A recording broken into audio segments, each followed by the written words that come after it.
तो चला पुढचा पॉइंट आपल्याला पाहिजे आहे मॉडर्न सिंथेटिक थेरी मधला नॅचरल सिलेक्शन. मागच्या वेळेस आपण मॉडर्न सिंथेटिक थेरी पाहिली, ज्याला आपण न्यू डार्विनिझम असे म्हणतो. जवळपास 7 ते 8 वेगवेगळे सायंटिस्ट आहेत, त्यांनी एकत्र येऊन ही थेरी मांडली. म्हणून त्यांना आपण या थेरीचे फाउंडर मेंबर्स म्हणतो. त्यांना आपण आर्किटेक्चर्स म्हणतो. त्याच्यामध्ये स्टेबिन्सनं सांगितलेले 5 मेन की फॅक्टर आपण पाहिले आणि शेवटी आपण पाहिले की हे जे 5 मेन की फॅक्टर स्टेबिन्सनं सांगितले ते 3 कन्सेप्ट मध्ये काय केले, डिवाइड केले. आणि याच्या 3 कन्सेप्ट आहेत. पहिली एक आहे जेनेटिक व्हेरिएशन, दुसरी नॅचरल सिलेक्शन आणि तिसरी आयसोलेशन. तर पैकी मागच्या तासाला आपण जेनेटिक व्हेरिएशन बद्दल पाहिलं. जेनेटिक व्हेरिएशन मध्ये आपण जीन म्युटेशन पाहिलं, जीन फ्लो पाहिलं, नंतर जेनेटिक ड्रिफ्ट आपण पाहिलं, त्याच्यामध्ये क्रोमोझोमल अब्रेशन पाहिलं, जेनेटिक रिकॉम्बिनेशन, हे सब पॉइंट आपण पाहिले जेनेटिक व्हेरिएशन मध्ये. म्हणजे जीन लेवलला जर व्हेरिएशन निर्माण होत असेल तर त्याला आपण जेनेटिक व्हेरिएशन म्हणतो. आणि जेनेटिक व्हेरिएशन मध्ये काय होते, नवीन स्पेसीज इव्हॉल्व होते किंवा नवीन स्पेसीज डेव्हलप होते. आता दुसरी एक कन्सेप्ट आहे त्याच्यामध्ये नॅचरल सिलेक्शन, ज्याला आपण नैसर्गिक निवड म्हणतो. तुम्ही आठवा डार्विनची थेरी पाहताना आपण पाहिलं होतं की डार्विन काय म्हणला की ज्या ऑर्गॅनिझम मध्ये युजफुल व्हेरिएशन आहे, ज्या ऑर्गॅनिझम मध्ये फेवरेबल व्हेरिएशन आहे, त्या ऑर्गॅनिझमला नेचर जगण्याची संधी देतो. म्हणजे जगण्यासाठी त्याची निवड करतो, त्याला नॅचरल सिलेक्शन असं म्हणतो. म्हणजे थोडक्यामध्ये ज्याच्यामध्ये फिटनेस आहे, those which are fit for survive, nature give chance to those organism or nature select to those organism which are having useful variation. That is why that is called as a natural selection. काय बोलतो त्याला आपण, natural selection. तर natural selection not isolation, it is a natural selection. Natural selection actually this what is the concept given by Darwin. आता से according to Darwin साहेबांचं म्हणणं काय कि natural selection is main driving force behind evolution. Natural selection main driving force म्हणजे उत्क्रांतीमध्ये नैसर्गिक निवड हा सगळ्यात महत्त्वाचा की फॅक्टर आहे. कारण डार्विनच्या मध्ये काय की ज्यांच्यामध्ये युजफुल व्हेरिएशन्स आहेत, ज्यांच्यामध्ये फेवरेबल व्हेरिएशन्स आहेत, त्यांनाच निसर्ग काय करतो, जगण्यासाठी त्यांची निवड करतो. म्हणून डार्विनच्या मते नॅचरल सिलेक्शन जे आहे दिस वन इज अ मेन की factor, it is a main driving force behind the evolution, किंवा उत्क्रांतीला कारणीभूत असणारा सगळ्यात महत्त्वाचा घटक, उत्क्रांती प्रमोट करणारा सगळ्यात महत्त्वाचा घटक जर कुठला असेल तर तो म्हणजे natural selection. This hold that genetic variation rise within the population. आता या कन्सेप्टचं म्हणणं काय की जीन लेवलला जे काही व्हेरिएशन्स निर्माण होतात, आता हे जे व्हेरिएशन्स आहेत, हे व्हेरिएशन एका इंडिव्हिज्युअल पुरते मर्यादित नाही. जेनेटिक व्हेरिएशन जर एका पर्टिक्युलर इंडिव्हिज्युअल मध्ये निर्माण झाले असतील तर ते नवीन स्पेसीज तयार करण्याला कारणीभूत नाही. जेव्हा हे जेनेटिक व्हेरिएशन एखाद्या पॉप्युलेशन लेवलला तयार होते किंवा एंटायर पॉप्युलेशन, आता बघा इथे जर समजा आपण हे पॉप्युलेशन कन्सिडर केलं, याच्यामध्ये समजा काय आहे तर 5-7 इंडिव्हिज्युअल आहे. जेनेटिक व्हेरिएशन जर एका इंडिव्हिज्युअल पुरते मर्यादित असेल तर these are not responsible for evolution. They are not responsible for evolution, they are not responsible formation of new species. पण आता हे एंटायर पॉप्युलेशन म्हणजे जेनेटिक व्हेरिएशन जर एंटायर पॉप्युलेशन मध्ये असतील तरच काय होतील, they are responsible for evolution और they will form new species.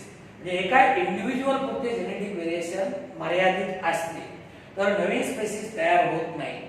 आलं लक्षामध्ये, हे जेनेटिक व्हेरिएशन जर एंटायर पॉप्युलेशन मध्ये असतील, एंटायर पॉप्युलेशन लेवलला आपण जेनेटिक व्हेरिएशन कन्सिडर केले तरच they will give rise to the new species.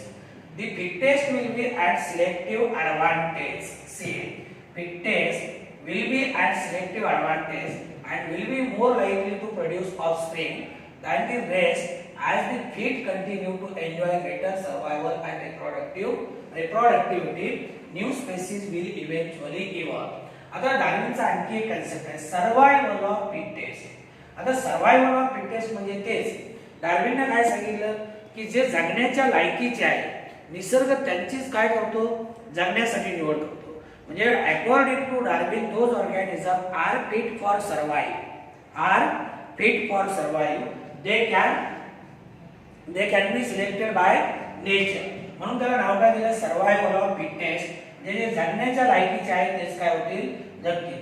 तर those which are fit will be at selective advantage. आता सिलेक्टिव्ह ॲडव्हान्टेज म्हणजे तेच आता सांगितलं की निसर्ग काय करतो जे जगण्यासाठी फिट आहेत तेच काय केले जातात सिलेक्ट केले जातात and will be more likely to produce more offspring.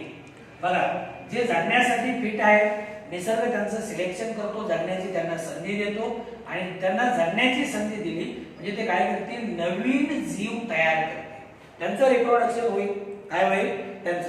बघा जे सर्वायवल साठी फिट नाही ते काय होतात पेरिस होतात नाहीसे होतात ते मरून जातात. म्हणजे जगण्यासाठी फिट आहेत निसर्ग त्यांना संधी देतो त्यांचं सिलेक्शन करतो ते सर्वाइव्ह होत आहेत ते नवीन जीव जन्माला घालतात. आलं लक्षामध्ये नवीन जीव जन्माला घालतायत म्हणजे याचा अर्थ की those organism are fit for survive they can survive and they reproduce म्हणजे तेच सर्वाइव्ह होतील त्यांचंच रिप्रोडक्शन होईल आणि हळूहळू काय होतील युजफुल व्हेरिएशन ॲक्युम्युलेट होत गेले तर एक वेळ अशी येते की यांच्यापासून नवीन स्पेसिस तयार होईल. आलं लक्षामध्ये डार्विनचं हे म्हणणं खूप महत्वाचं आहे. डार्विन काय म्हणतो की जे ऑर्गॅनिझम जगण्याच्या लायकीचे आहे जगण्यासाठी फिट आहे त्यांना नेचर सिलेक्ट करतो ते सर्वाइव्ह होत आहेत त्यांचं रिप्रोडक्शन होतंय ते नवीन जीव जन्माला घालत आहेत आणि एक वेळ अशी येईल की मग हळूहळू यांच्यामध्ये युजफुल कॅरेक्टर ॲक्युम्युलेट होत जातील युजफुल कॅरेक्टर जमा होत जातील आणि नवीन स्पेसिस तयार होईल.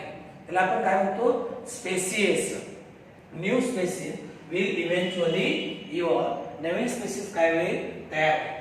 Alternatively, natural selection is process by which better adapted organism grow and produce more number of offspring in the population. आता डार्विनचं ऑब्झर्वेशन आहे. डार्विनचं म्हणणं काय आहे की नॅचरल सिलेक्शन ही एक अशी प्रोसेस आहे याच्यामध्ये ज्यांच्यामध्ये बेटर व्हेरिएशन्स आहेत जे बेटर अडॅप्टेड आहे म्हणजे एका पर्टिक्युलर एन्व्हायरमेंट मध्ये सर्वाइव्ह होण्यासाठी लागणारे जे काही अडॅप्टेशन्स आहेत हे अडॅप्टेशन ज्या ऑर्गॅनिझम मध्ये आहेत म्हणजे ते ऑर्गॅनिझम काय होतील ते ऑर्गॅनिझम सर्वाइव्ह होतील त्या ऑर्गॅनिझमचं रिप्रोडक्शन होईल त्यांचा नंबर वाढेल. काय होईल त्यांचा नंबर वाढेल. म्हणजे थोडक्यामध्ये बघा नॅचरल सिलेक्शन ही एक अशी प्रोसेस आहे नैसर्गिक निवड ही एक अशी प्रोसेस आहे ज्याच्यामध्ये बेटर अडॅप्टेड ऑर्गॅनिझम. आता बेटर अडॅप्टेड ऑर्गॅनिझम तुम्हाला मी म्हणलं की एन्व्हायरमेंटल कंडिशन कंटिन्युअसली बदलत राहत आहे.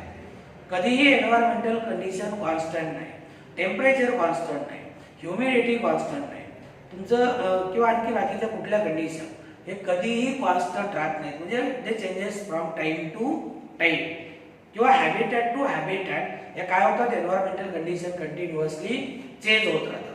मग आपल्याला माहिती आहे की चेंज्ड एन्व्हायरमेंटल कंडिशन मध्ये जर सर्वाइव्ह व्हायचं असेल तर तो लिव्हिंग ऑर्गॅनिझम स्वतःमध्ये काय करतो बदल घडवून आणतो. म्हणजे थोडक्यामध्ये तो काय होतो त्या कंडिशनला बेटर अडॅप्ट होतो. मग नॅचरल सिलेक्शन हेच सांगते की जे ऑर्गॅनिझम त्या पर्टिक्युलर एन्व्हायरमेंटल कंडिशनला बेटर अडॅप्टेड आहे they will grow they will mature, they will reproduce and they produces more number of individuals. They will produce more number of individuals. It brings about evolutionary changes by favoring differential reproduction of genes that brings about changes in gene frequency from one generation to the next generation. आता याच्यामध्ये काय होते it brings about evolutionary changes. आता जे survive झाले आता हळूहळू काय होते यांच्यामध्ये इव्होल्युशनरी चेंजेस निर्माण होते. Then by favouring differential reproduction. Differential reproduction म्हणजे डिफरन्स इन रिप्रोडक्शन. प्रत्येक स्पेसीसचा रिप्रोडक्टिव्ह मेकॅनिझम वेगळा आहे. प्रत्येक स्पेसीसचा रिप्रोडक्टिव्ह मेकॅनिझम वेगळा आहे.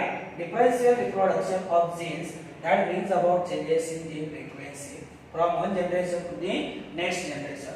मग हळूहळू काय होते की त्यांची जीन फ्रिक्वेन्सी चेंज होते आणि ही जीन फ्रिक्वेन्सी एका जनरेशन कडून पुढच्या जनरेशन पर्यंत काय होत राहते चेंज होत राहते. आता सिलेक्शन अगेन्स्ट हार्मफुल म्युटेशन. आता आपण पाहिलं की म्युटेशन हा सडन चेंज आहे. म्युटेशन हा सडन चेंज आहे.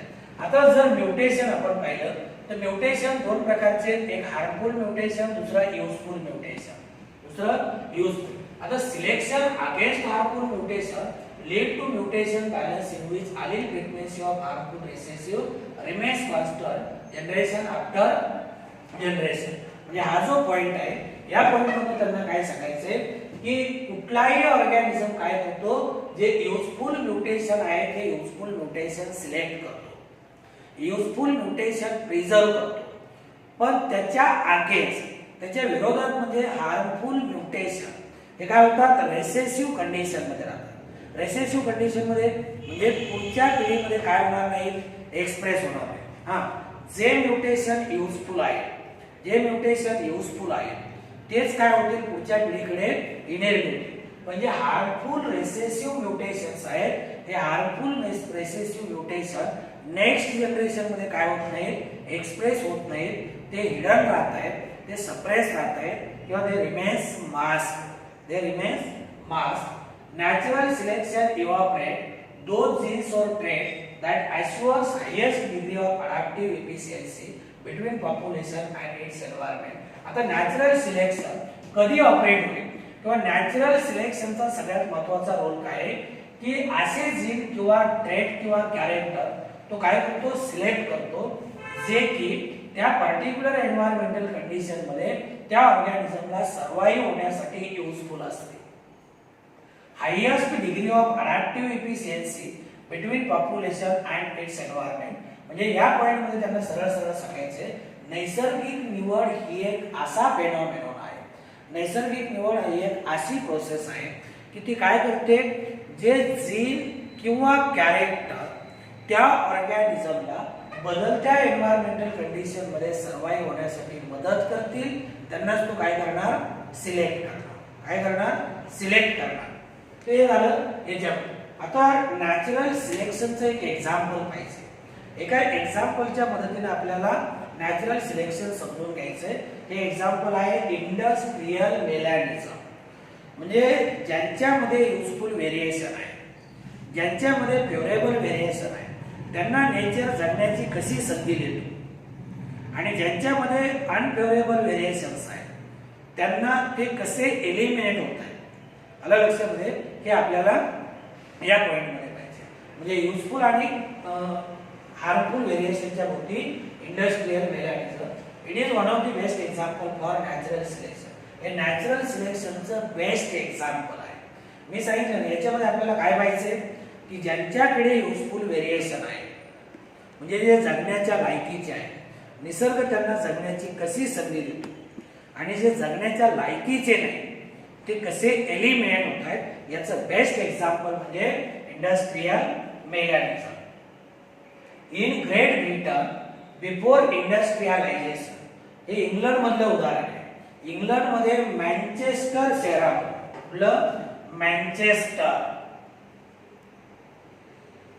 मँचेस्टर इथं खूप मोठ्या प्रमाणामध्ये कापड उद्योग आहे. तर ग्रेट ब्रिटन मध्ये म्हणजे बिफोर इंडस्ट्रियलायझेशन औद्योगिक, तुम्ही इतिहासामध्ये कुठेतरी शिकलाय की पहिली औद्योगिक क्रांती जर कुठे झाली असेल तर ती म्हणजे इंग्लंड मध्ये. कुठे इंग्लंड मध्ये 1845 च्या अगोदर grey white winged moth, grey white winged moth.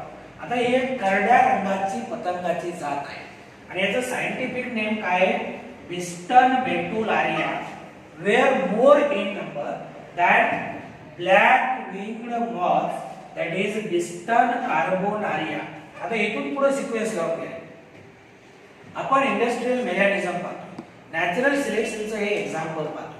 म्हणजे युजफुल व्हेरिएशन असतील तर तो ऑर्गॅनिझम कसा सर्वाइव्ह होतो हे आपल्याला पाहिजे. इथे त्यांनी काय सांगितलं की इंग्लंड मध्ये ग्रेट ब्रिटन मध्ये 1845 च्या पूर्वी म्हणजे बिफोर इंडस्ट्रियलायझेशन औद्योगिकरण होण्याच्या अगोदर या मँचेस्टर शहरामध्ये करड्या रंगाची जी पतंगाची जात आहे, ग्रे व्हाईट विंग्ड मॉथ, हे करड्या रंगाची पतंगाची जात, त्याला आपण वेस्टर्न बेटुलारिया म्हणतो, यांचं पॉप्युलेशन जास्त होतं कुणापेक्षा? काळ्या रंगाच्या पतंगाच्या जातीपेक्षा. Black winged moth, western carbonaria. म्हणजे बघा, ग्रे विंग्ड मॉथ म्हणलं वेस्टर्न बेटुलारिया आणि ब्लॅक विंग्ड मॉथ म्हणलं की वेस्टर्न कार्बोनारिया. म्हणजे आता बघा, इंडस्ट्रियलायझेशनच्या अगोदर, औद्योगिकरणाच्या अगोदर ही जी करड्या रंगाची पतंगाची जात आहे याचं पॉप्युलेशन ब्रिटनमध्ये जास्त होतं आणि काळ्या रंगाची पतंगाची जात आहे त्याचं पॉप्युलेशन कमी होतं. आता करड्या रंगाच्या पतंगाच्या जातीचं पॉप्युलेशन का जास्त होतं हे पाहिजे आपल्याला. These moths are nocturnal. आता याच्या पतंगाच्या दोन्ही जाती आहेत, या नॉक्टर्नल आहेत. नॉक्टर्नल म्हणजे they comes out during night for feeding. They comes out during night for feeding and during day time they rest on tree Trunks. म्हणजे रात्रीच्याला फूड मटेरियलच्या शोधामध्ये बाहेर पडतात, पण दिवसा मात्र हे जे झाडाचे बुंदे वगैरे असतात का नाही, झाडाचे बुंदे, या झाडाच्या बुंद्यावरती काय करतायत? आराम करतायत दिवसा आणि रात्रीच्याला बाहेर निघतात. आता हे जे व्हाईट विंग्ड मॉथ आहे, पांढऱ्या रंगाची म्हणा करड्या रंगाची पतंगाची जात, can camouflage well with lichen cover tree that help to escape them from predatory birds.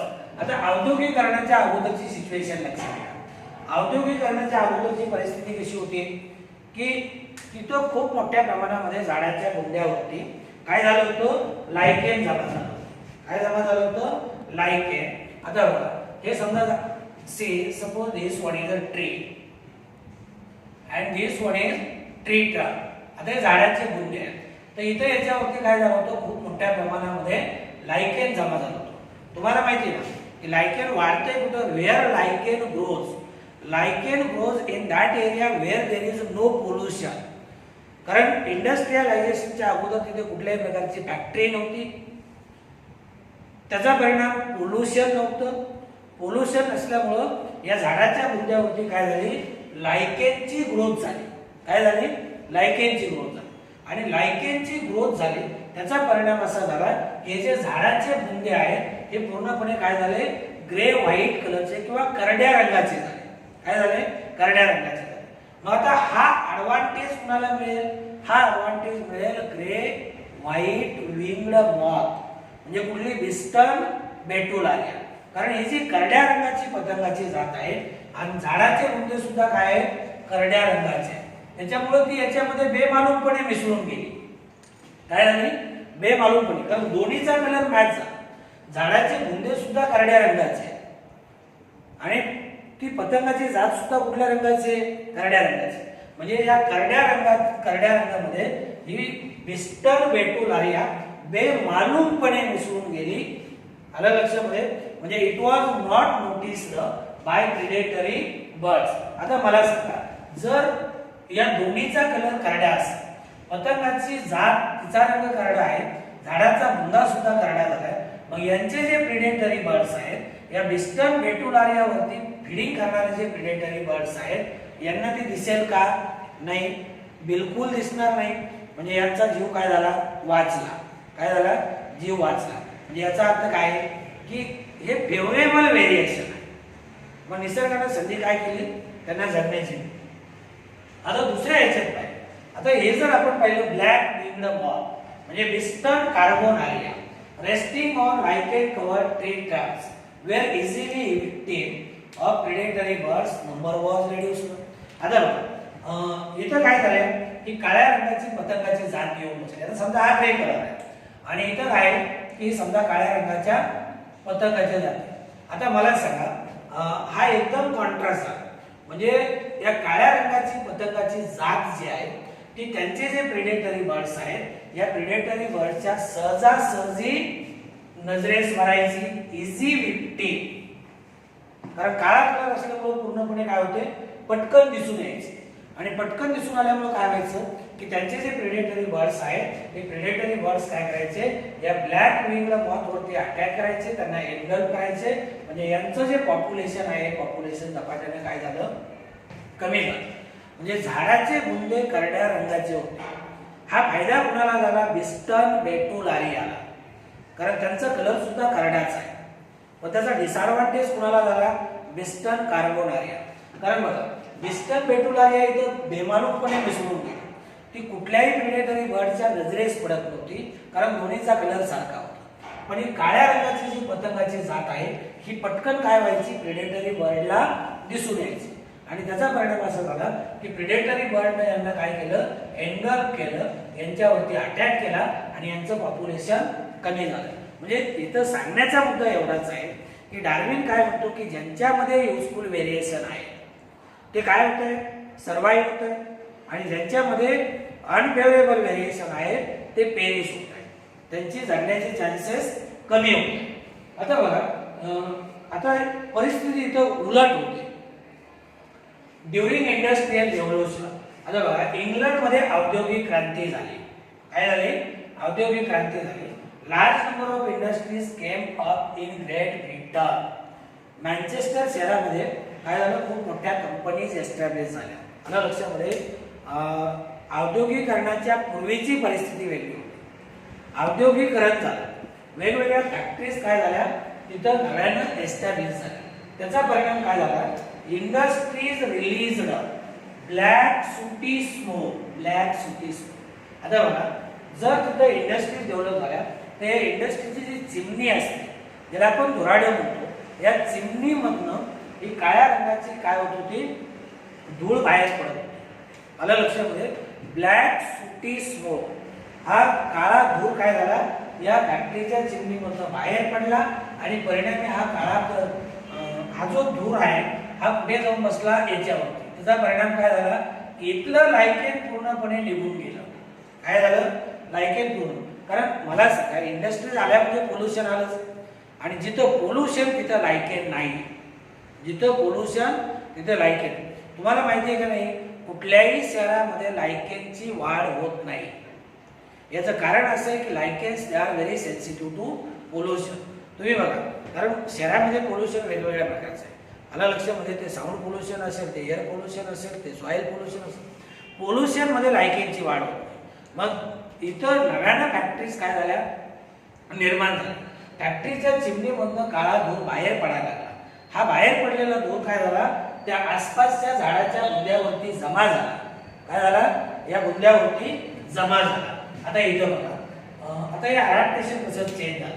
मग हे झाडाचे बुंदे काय झाले, पूर्णपणे असे काळे पडले. काय झाले, पूर्णपणे असे काळे पडले. मग आता हे युजफुल व्हेरिएशन कुणासाठी, ब्लॅक विंग्ड मॉथ, काळ्या रंगाच्या पतंगाच्या जातीसाठी. तर industries released black sooty smoke that covered and killed lichen growing on tree trunk and turned tree black due to pollution. म्हणजे याच्यामुळे काय झालं की धूर इथे येऊन याच्यावरती जमा झाला, ही काजळी याच्यावरती येऊन जमा झाली, लायकेन निघून गेलं, लायकेन संपलं आणि झाडाचे बुंदे पूर्णपणे काय झाले, काळे पडले. काय झाले, पूर्णपणे काळे पडले. आणि त्याचा परिणाम असा झाला की काय झालं, ही काळ्या रंगाची पतंगाची जात याच्यामध्ये बेमालूमपणे मिसळून गेली. ती कुणाच्याही नजरेस पडाला. पण जी करड्या रंगाची पतंगाची जात आहे ती मात्र आता सहजासहजी नजरेस पडायला लागली. म्हणजे अगोदरची सिच्युएशन वेगळी होती बिफोर इंडस्ट्रियलायझेशन. आफ्टर इंडस्ट्रियलायझेशनची सिच्युएशन वेगळी. This change become advantage to black winged moth. हा बदल फायदेशीर कुणाला झाला, हा जो चेंज आहे हा चेंज ॲडव्हान्टेजियस फायदेशीर कुणाला झाला, ब्लॅक विंग्ड मॉथ दॅट कॅमोफ्लाज्ड.